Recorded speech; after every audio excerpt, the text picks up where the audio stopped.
Hello viewers, আপনারা যে শাক দেখতে পাচ্ছেন এটা হচ্ছে রক্তজবা বা আলতাপাটি।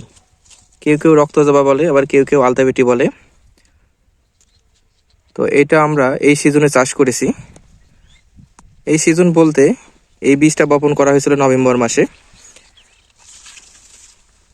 এখন ফুল চলে আসছে, আর এর সঠিক সময় হচ্ছে জানুয়ারি মাসের 15 তারিখের মধ্যে বীজ বপন করতে হয়। তো এটা একটু আগাম, তো আগাম হিসেবে কিন্তু খুবই ভালো হয়েছে, খুবই ভালো হয়েছে। এবং আশেপাশে কোনো লাল শাক নাই, এটা কিন্তু ক্রস হওয়ার সম্ভাবনাও নাই। একেবারে লাল টুকটুকে